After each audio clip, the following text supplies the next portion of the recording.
Good morning, children. So, today we are going to see the continuation of the chapter Structural Organization in Animals. So, today we are going to cover the connective tissue. So, connective tissue, they are the most abundant and widely distributed tissue. Main function of the tissue is linking and supporting other tissue or organs of the body. All connective tissue except blood, the cell secretes fibers or structural proteins. The structural proteins, it can be collagen or elastic fibers. And they provide strength, elasticity and flexibility of the tissue. Okay, so here it secretes modified polysaccharides, these connective tissues. The types of connective tissue let us study. So it can be loose connective tissue, dense connective tissue or specialized connective tissue. So loose connective tissue, it can be areolar or adipose tissue. Dense connective tissue, regular dense connective and irregular dense connective. And in the case of specialized tissue, so bone, cartilage and blood. So blood, it consists of various cells. So we are going to study these different type of tissues today. First, let us study regarding areolar tissue. In the case of areolar tissue, it is present beneath the skin. Present beneath the skin. Okay. So it serves as support framework for epithelium. It contains three types of cells: fibroblast, macrophages and mast cells. So let me show the diagram for you. So it is areolar tissue diagram. So in the case of areolar tissue, these cells we call it as macrophages, and fibroblast cells, what it has been given in green color. Okay, and this is purple colored cells are mast cells. Three types of cells are there. So macrophages, it can be known as amoebocytes also. It behave like amoeba. You can see, it forms pseudopodia like structure. And the fibroblast, it is helpful in the secretion of fibers. Elastin fiber, collagen fiber. So that's why we call that as fibroblast. Okay, so here three types of cells are there in areolar tissue: fibroblast, macrophages and mast cells. Adipose tissue, it is present beneath the skin. It is helpful in the storing of fats. So mainly this cell, it consists of fat only, helpful in the storage of fats. It is useful. Next, let us see regarding dense regular tissue. So in dense regular tissue, the collagen fibers are present in rows and in parallel bundles.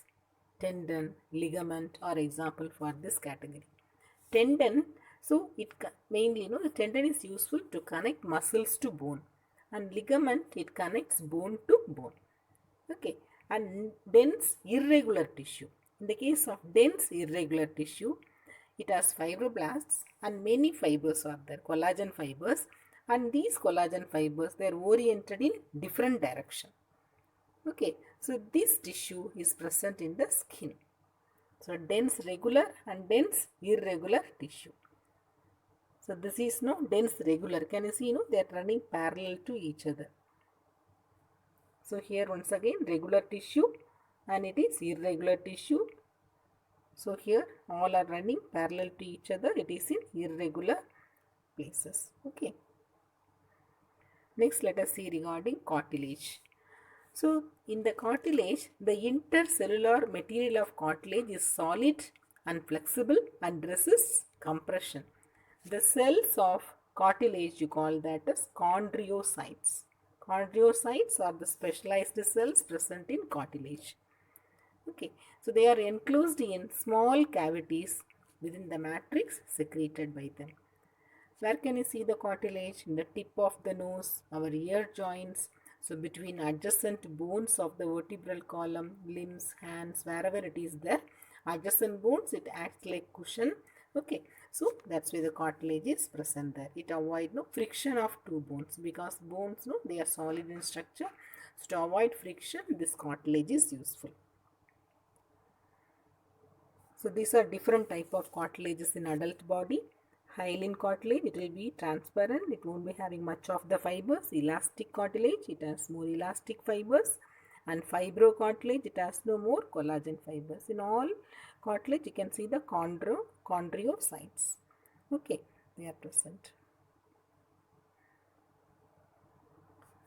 Bones. So bone, no, it is a hard and non-flexible ground substance. It is rich in calcium salts and collagen fibers. Both of them, they give strength. It provides no structural framework of the body. Just imagine without bone. So if you don't have bone, you won't be having any structure, framework, it won't be there for your body.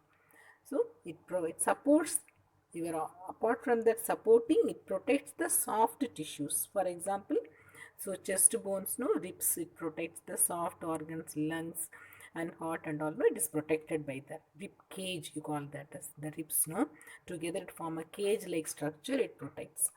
So it's mainly you see the cranium, okay, so it is protecting the brain, and the spinal cord is protected by vertebral column. Like that, the soft tissues are protected by bones. The bone cells, you call that as osteocytes. Osteocytes, they are present in the spaces called lacuna. The bone marrow, no, it is helpful in the production of blood cells also. The blood cells are formed from bone marrow. Blood. So blood is a fluid connective tissue. So it consists of plasma, RBC, WBC and platelets. Each and every component of blood, it is having its own function. RBC, you know, it is helpful in transportation of gases, oxygen and carbon dioxide. Apart from that, WBC is helpful in protection against diseases, and platelets helpful for clotting of blood. Plasma is helpful in transportation of substances. Okay, it is the main circulating fluid. It helps to transport of various substances. This all three, no, so blood and cartilage, bone, these three are specialized tissues. Entirely they are different. Okay, so we completed different type of connective tissue, children. So hope you must have understood. We'll meet in the next class. Thank you.